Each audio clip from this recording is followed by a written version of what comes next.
Si Paolo Avellino bumalik daw sa pagsundo at pagbaba kay Kim Chiu sa taping ng It's Showtime.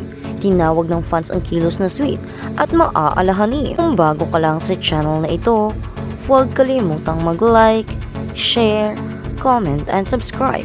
At huwag kalimutang pindutin ang notification bell icon para maging updated ka sa bawat upload nating video. Muling nasasabik ang mga tagahanga ng Filipino showbiz sa mga bagong pag-uusap na pumapaglibot sa mga aktor na sina Paolo Avellino at Kim Chiu. Dalawa sa mga hinangaang personalidad sa local entertainment industry.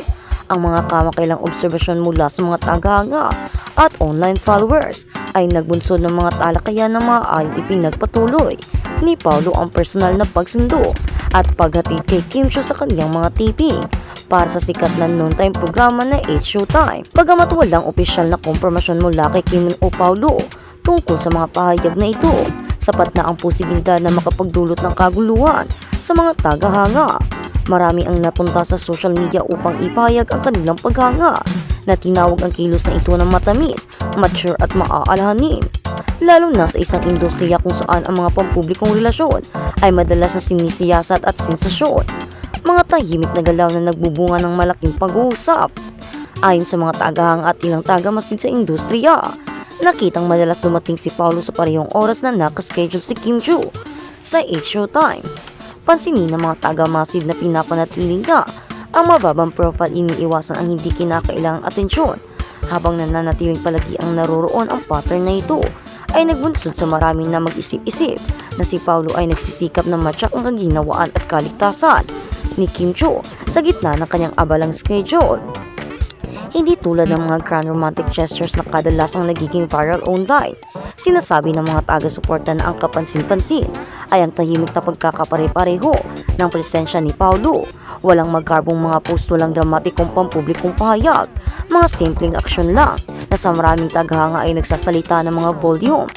Sa isang mundo kung saan ang mga relasyon sa mga celebrity ay madalas na tinutukoy ng mga anunsyo sa social media, ang hindi gaanong paraan na ito ay lubos na nakikinig sa mga tagasunod. Pinupuri ng mga tagahanga ang mga mature na uri ng pag-aalaga. Ang tunay na nakabigag sa puso ng mga tagahanga ay ang ideya na ang pangangalang ipinakita ay hindi gumaganap. Binibigyang diindi ng maraming online na komento na ang pagkuha ng isang tao at pag-uwi sa kanila ng ligtas sa isang anyo ng pagmamahal na nakaugat sa responsibilidad at pagmamalasakit sa halip na panuuri. Ito ang uri ng pangangalaga na hindi kailangang i-post. Isinulat ng isang tagahanga, ito ang mature tahimik na pag-ibig na nangyayari sa likod ng mga eksena. Ang iba ay nagpahayag ng katulad ng mga damdamin na itinuro na ang mga kilos tulad ng pagtsak na may ligtas na makakauwi pagkatapos ng mahabang araw ng trabaho ay nagpapakita ng emosyonal na kapanahunan at tunay na pag-aalala. Para sa mga matagal ng taga-suporta ni Kim at Paolo na kadalasang tinawag ng mga tagahanga bilang King Pao, ang mga pagkilos na ito na kumpirma man o hindi ay umaayon sa imahe ng isang partnership na binuo sa tiwala, paggalang at pag-unawa. Walang kumpirmasyon ngunit wala ring pagtanggi. Sa kabila ng lumalaking buzz, parehong pinili ni Kim Chiu at Paolo Avellino na manahimik sa usapin. Walang alinman sa direktang kinoporma o tinanggihan ang mga alingaw. Pinapanatili ang kanilang karaniwang profesionalismo at nakatuon sa trabaho. Si Kim na kilala sa kanyang masayahin at positibong presensya sa screen ay patuloy na nakikipag-ugnayan sa mga tagahanga sa pamamagitan ng kanyang mga proyekto at pagpapakita, habang si Paolo ay nananatiling pumipili tungkol sa kanyang mga pampublikong pahayag. Kadalasang pinapayagan ang kanyang trabaho ng magsalita para sa sarili nito. Para sa maraming tagahanga, ang katahimikan ito ay hindi nakakadismaya kundi nakakapresko. Nakikita nila ito bilang isang sinyalis na ang parehong individual ay pinapahalagahan ang privacy na pinipiling huwag tukuyin ang kanilang mga personal na buhay sa pamamagitan ng patuloy na pagsisiwalat sa publiko. Isang pagninilay ng tiwala at suporta. Napansin din ng mga tagahanga ang di umano'y pagkakapare-pareho ni Paolo ay naaayon sa kanyang kilalang personalidad, nakareserba, maaalahanin at malalim na nakatuon sa mga taong pinapahalagahan niya. Bagamat hindi siya kilala sa mga ingranding pampublikong pagpapakita, madalas siyang inilarawan ng mga kasamahan bilang maaasahan at taus-puso. Si Kim sa kabilang banda ay palaging binibigyang diin ang kahalagahan ng pagpapaligid niyang sarili sa mga taong nagpaparamdam sa kanya na ligtas at sinusuportahan. Sa paglipas ng mga taon, Hayagang nagsalita siya tungkol sa kung gaano kahalaga ang emosyonal na seguridad, lalo na sa isang industriyang puno ng pressure at patuloy na atensyon ng publiko.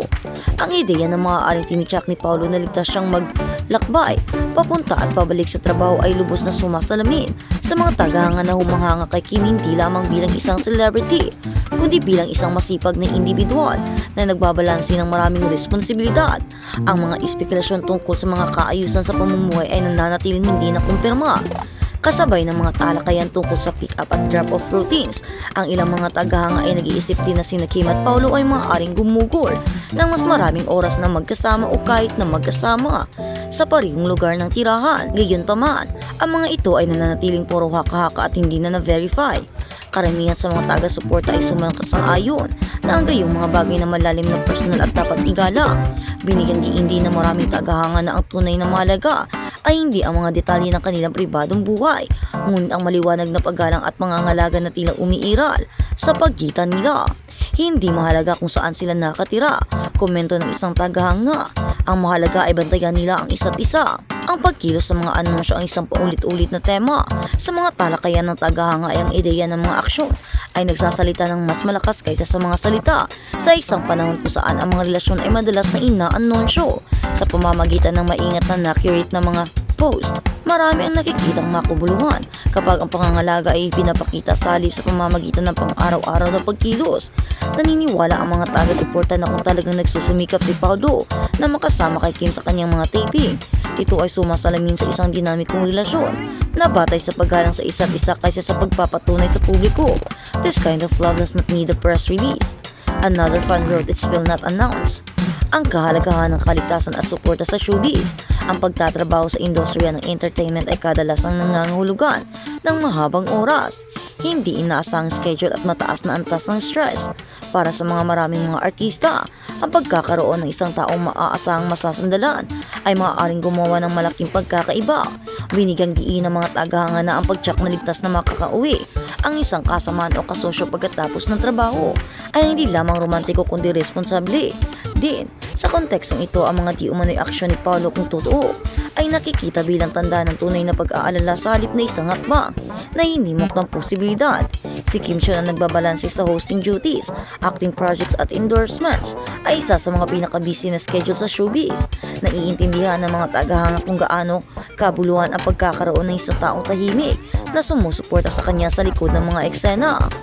Kim Chiu at Paulo Avellino, what makes their love team work? Bakit masyadong namumuhunan ang mga tagahanga?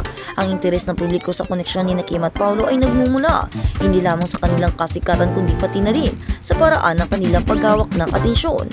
Ang pagbalanse nito sa pagitan ng publikong presensya at pribadong mga hangganan ay nakakuha sa kanila ng paghanga mula sa mga madla na pinapahalagahan ang katapatan at taga-suporta ng Kim Pao. Ang posibilidad na bumalik si Paulo sa isang pick-up.